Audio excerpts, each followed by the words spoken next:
I'm glad you've made it to this next video. On this presentation video, we'll first explain what an ideal assignment of mortgage payment home is, and also how much will you earn in commissions. First, just let me introduce myself. My name is Caleb White. I'm originally from New Zealand and I've now been back here in Fort Worth for more than 5 years. My mother was born in Bridgeport and raised in a little town called Boyd, Texas. And so I do have dual citizenship and I'm really loving it here in the USA.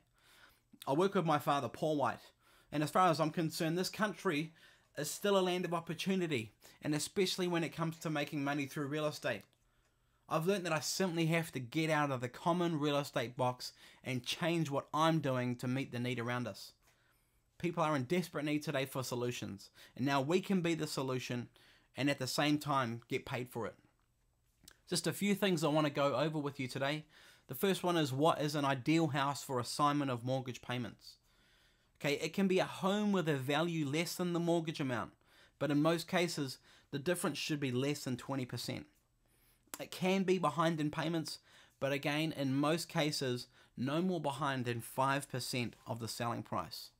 So a quick example would be a home that's worth $100,000 should not be delinquent any more than $5,000, and that's including delinquent property taxes. And just one quick thing I need to point out to you is, remember that we are talking about the ideal home.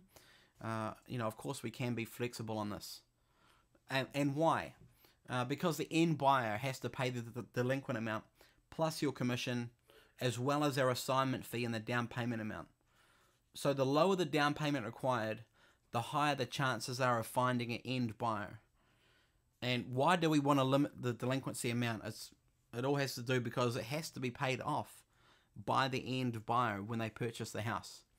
So just a quick example, this little graph here, it says the seller is behind the mortgage payments of $4,000, property taxes are behind in $1,000, and the down payment by the end buyer is $10,000. So that leaves $5,000 towards commission and an assignment fee.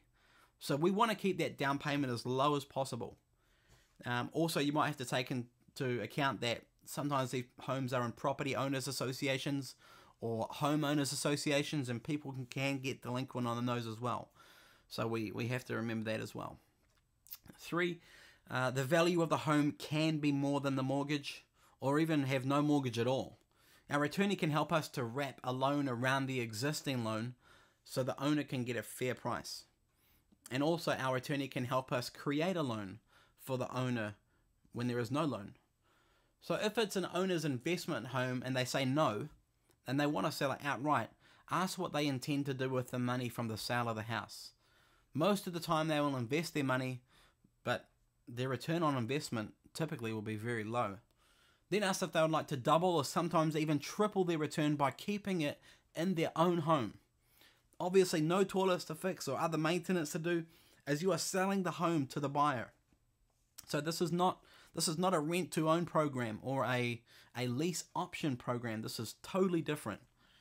One other thing I need to point out is, and it's extremely important, unless you are a mortgage loan originator or an attorney, do not discuss terms with a seller or a buyer unless you're qualified to do so. And that's another big reason that we use an attorney. So, by all means, let's all do this together and let's all do it right. Okay, a minimum of 2 to 3 years until it balloons. Although it is better to go for a slightly longer term of 3 to 5 years. And the reason for that is because none of us really want this whole thing to fail.